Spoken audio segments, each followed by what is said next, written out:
Teman-teman, kalau kita ke Eropa atau bahkan Singapura atau Kuala Lumpur, pasti suka jalan kaki dong di sana.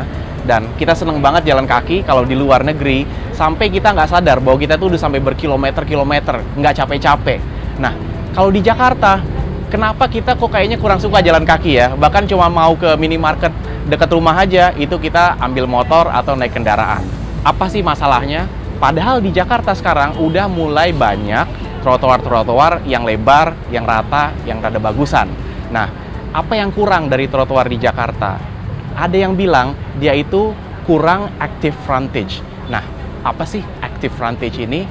Nah, pada sore ini kita ditemenin oleh Mas Ciko atau Pak Archika Danisworo, direktur dari salah satu perusahaan desain arsitektur terbesar di Indonesia, yaitu PT Pandega Desain Weharima atau PDW. Mas Ciko, selamat datang.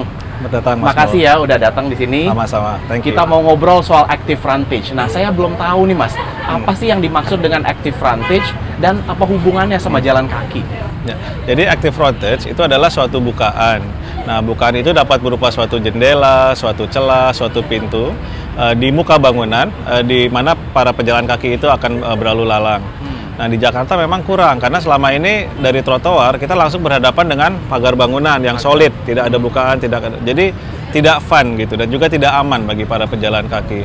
Nah, semakin banyak bukaan, nah bukaan itu seperti kafe misalkan ya, tempat kita berada sekarang ini, di antara hiruk pikuknya Jalan Sudirman, sangat nyaman gitu, karena kita terlindungi, banyak pepohonan, dapat berrelaksasi di sini sambil minum kopi misalnya.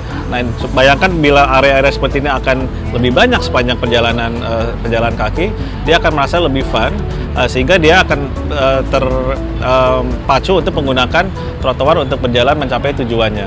Jadi jalan kaki di trotoar itu bukan hanya harus aman dan nyaman, tapi juga harus menarik dan fun ya Mas ya? Betul, kalau enggak orang udah males, boring. Betul.